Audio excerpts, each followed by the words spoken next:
आपका स्वागत है आपके अपने इस YouTube channel science class in GK पर। आज इस वीडियो के अंदर हम यहाँ पे बायोलॉजी के इम्पोर्टेंट MCQ स्टार्ट करने वाले हैं और इस MCQ की सीरीज़ के अंदर ये जो MCQ करेंगे ये RUHS जो BSc नर्सिंग का जो एग्ज़ाम होने वाला है तो उससे रिलेटेड आपके 12th क्लास के MCQ हम यहाँ पे रहेंगे। सारे इंपॉर्टेंट क्वेश्चन करेंगे और साथ में और भी जो क्वेश्चन बनते हैं उनकी भी हम यहाँ पे कंप्लीट बात करेंगे, ठीक है ना। तो देखो क्लास में हम यहाँ पे स्टार्ट करने वाले MCQ तो एक एक क्वेश्चन आपके सामने रहेगा और डिटेल से हम बात करेंगे, साथ में और भी जो क्वेश्चन बनते हैं उनकी भी बात करेंगे। तो फर्स्ट नंबर जो क्वेश्चन है हमारे पास में कि अगेव के पौधे में वृद्धि प्रजनन किसकी सहायता से होता है।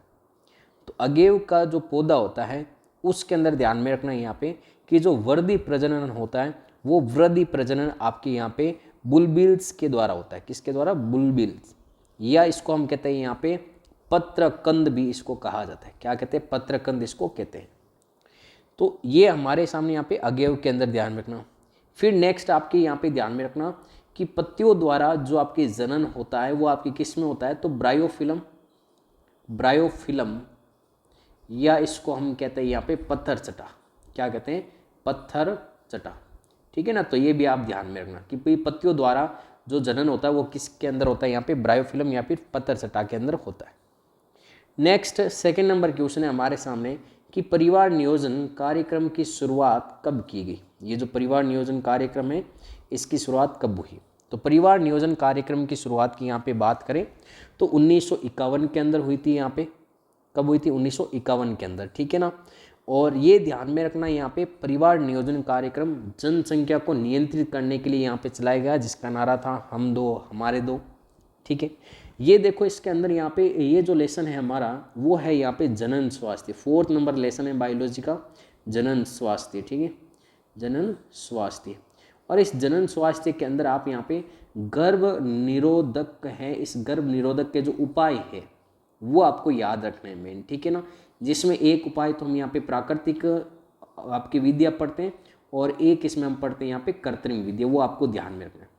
फिर नेक्स्ट आपको निसंतान जो दंपति है, उस निसंतान दंपति है वो संतान उत्पन्न करने की सुख प्राप्ति कैसे पा सकते हैं, तो वो आपके जो विद्या दे रखी है वो विद्या भी आपको इस टॉपिक के अंदर याद रखनी है, ठीक है ना। तो ये साथ में हम ये भी क्वेश्चन पढ़ रहे हैं कि और साथ में और कौन कौन सा इंपॉर्टेंट यहाँ पे क्वेश्चन बन सकता है या विशेष तौर से ध्यान रखना।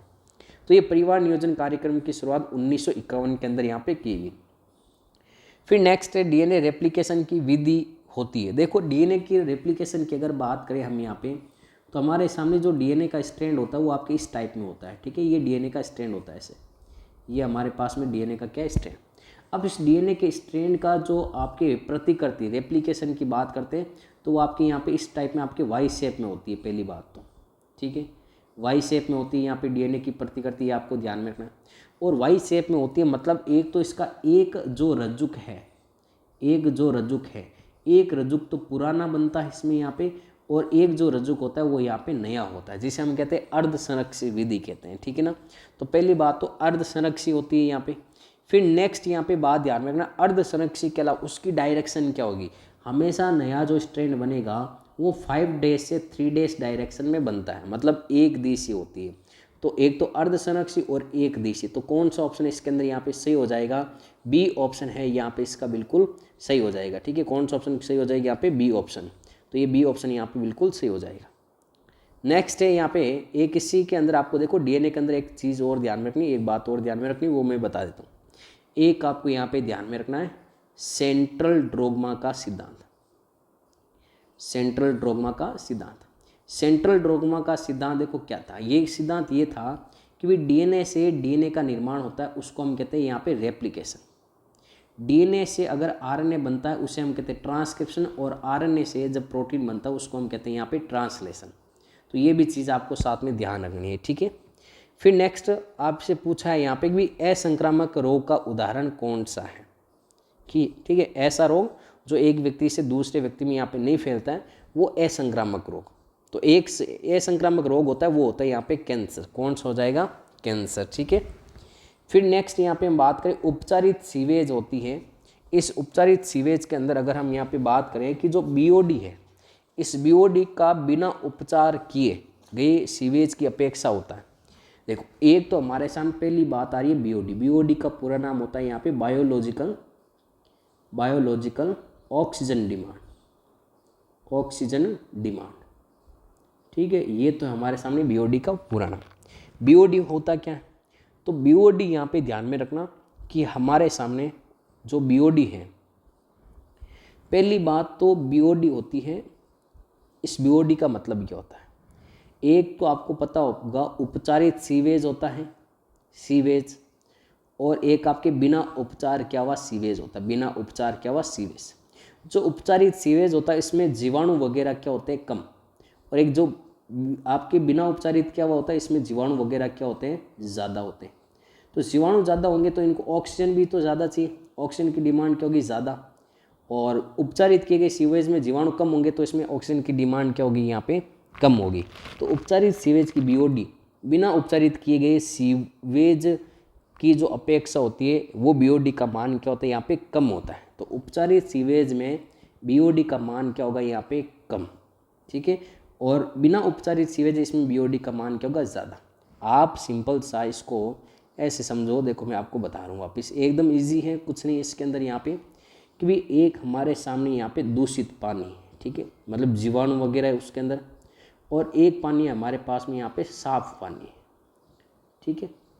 अब इसके अंदर ध्यान में रखना, साफ पानी है तो साफ पानी के अंदर आपको इतना तो पता होगा कि इसके अंदर जो जीवाणु हैं ये जीवाणु क्या होंगे कम, जीवाणु कम तो बीओडी क्या हो जाएगी यहाँ पे कम। दूषित पानी है तो दूषित पानी में जीवाणु क्या होंगे ज़्यादा, जीवाणु ज़्यादा तो बीओडी क्या हो जाएगी ज़्यादा। तो ये जो दूषित पानी ये बिना उपचार क्या हुआ है, बिना उपचार क्या हुआ है, लेकिन साफ पानी है तो इसका उपचार क्या हुआ है, मतलब इसको साफ किया गया है यहाँ पे, ठीक है ना। तो उपचारित सीवेज की जो बीओडी का मान होता है वो होता है यहाँ पे कम, और बिना उपचारित किए गए सीवेज की बीओडी होती है वो होती है ज़्यादा। तो इन दोनों की कंपैरिजन पूछा है तो यहाँ पे उपचारित सीवेज की बीओडी का मान कम होता है, ये बात आप ध्यान में रखें। नेक्स्ट क्वेश्चन नंबर यहाँ पे नेक्स्ट है कि डीएनए के पृथक्करण में डीएनए को अवक्षेपित करने के लिए मिलाया जाता है। आपको पता होगा, आपने डीएनए है उस डीएनए के अंदर आपने ये पढ़ा होगा कि डीएनए है, उस डीएनए को हम किस प्रकार से अलग कर सकते हैं। ये देखो पूरा मेथड मैं आपको बताता हूँ। सबसे पहले हम एक लेते हैं कोशिका, ये हमारे पास में कोशिका, ठीक है। कोशिका के चारों ओर पता होगा आपको कोशिका भित्ति होती है, सेल वॉल होती है, ये हमारे पास में यहाँ पे सेल वॉल। अब ये या तो प्लांट सेल हो सकती है, या तो प्लांट सेल हो सकती है, ठीक है, या फिर आपके कवक की सेल हो सकती है यहाँ पे, ठीक है, या फिर हम बात कर सकते हैं यहाँ पे जीवाणु की कोशिका हो सकती है। इन कोशिकाओं के चारों तरफ क्या होती है कोशिका भित्ति पाई जाती है। पादप कोशिका हो तो पादप कोशिका सेल्यूलोज की बनी होती है, तो सेल्यूलेज एंजाइम काम में लेते हैं। कौन सा? सेल्यूलेज एंजाइम काम में लेते हैं कोशिका भित्ति को हटाने के लिए, ठीक है। कवक कोशिका हो तो काइटिनेज एंजाइम, काइटिनेज, और जीवाणु कोशिका हो तो लाइसोजाइम, लाइसोजाइम एंजाइम काम में लेते हैं, ठीक है। फिर देखो नेक्स्ट यहाँ पे आपको इतना पता होगा कि जो कोशिका है, इस कोशिका के अंदर जो कोशिका होती है, इस कोशिका के अंदर क्या होता है केंद्रक, और केंद्रक के अंदर धागे समान अनेक सारी संरचना होती है, उसे हम कहते हैं गुणसूत्र, ये ठीक है, या फिर डीएनए भी तो कह सकते हैं। अब इस डीएनए को अलग करना है तो हमें कोशिका भित्ति हटानी पड़ेगी, तो पादप कोशिका है तो ये एंजाइम काम में लेंगे कोशिका भित्ति को हटाने के लिए, कवक कोशिका है तो कोशिका भित्ति को हटाने के लिए ये एंजाइम काम में लेंगे, और जीवाणु कोशिका है तो ये लाइसोजाइम एंजाइम क्या करेंगे काम में लेंगे। ये जैसे ही आपकी कोशिका हट जाएगी यहाँ पे, जैसे कि यहाँ पे काम में लेने के बाद हमारे पास में इस प्रकार से कोशिका बचेगी, कोशिका भित्ति हट जाएगी, ये केंद्र, और केंद्र के अंदर ये धागेनुमा संरचना, ठीक है।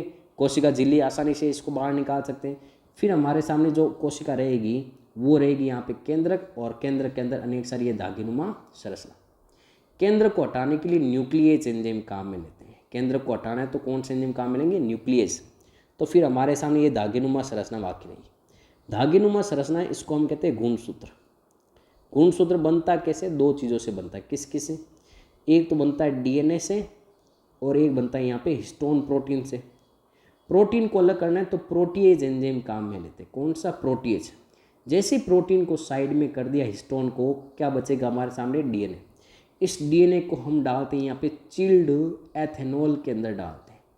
मतलब आपके इसमें ठंडा एथेनॉल के अंदर जैसे डीएनए को डालते हैं तो डीएनए अवक्षेपित हो जाता है और फिर आसानी से इस डीएनए को क्या कर सकते हैं, अलग। तो ये आपके ठंडा एथेनॉल होता है, ध्यान में रखना, ठीक है। फिर एक नाम और आता है हमारे सामने, gel electrophoresis. Gel electrophoresis DNA खंडों को अलग करने का मेथड है, वो मेथड होता है जेल इलेक्ट्रोफोरेसिस। इसमें अगार अगार जेल का यूज़ किया जाता है जो समुद्री शैवाल से हमें प्राप्त हो रहा है। इथियम ब्रोमाइड का भी इसमें यूज़ किया जाता है, तो ये भी आप एक्स्ट्रा जानकारी यहाँ पे ध्यान रखना। फिर नेक्स्ट है हमारे सामने प्रथम ट्रांसजेनिक गाय रोजी के दूध में कौन सी प्रोटीन होती है जो बच्चों के लिए पोषकता युक्त होती है। इंपॉर्टेंट क्वेश्चन है, ये आप लगा लेना। तो इसमें होता है यहाँ पे अल्फा लैक्ट एल्बुमिन, ये ऑप्शन करेक्ट हो जाएगा। मूल अन्वेषक, देखो आपने यहाँ पे अनुक्रमण पढ़ा होगा 12th के अंदर, ठीक है, अनुक्रमण के बारे में। तो अनुक्रमण के अंदर सबसे पहले जो आपके मूल अन्वेषक होते हैं, सबसे पहले जो आपकी उत्पन्न होती है जातियाँ, वो होती है लाइकेन की। तो लाइकेन मूल अन्वेषक हो जाएगा। मेघालय के कौन से उपवन को बहुत सी दुर्लभ संकटोत्पन्न पादपों की अंतिम शरण स्थली है। तो इसमें जो शरण स्थली होती है वो होती है आपकी खासी और जयंतिया पहाड़ी। ये मेघालय के अंदर पहाड़ियाँ होती है, खासी और जयंतिया पहाड़ियाँ, इसमें संकटोत्पन्न पादप है, इनकी शरण स्थली ये होती है।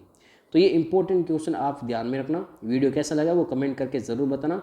नेक्स्ट वीडियो के अंदर हम यहाँ पे नए एमसीक्यू आपके स्टार्ट करेंगे। कंटिन्यू ये सीरीज़ है आपकी चलती रहेगी जब तक आपके RUHS का एग्ज़ाम नहीं हो जाता।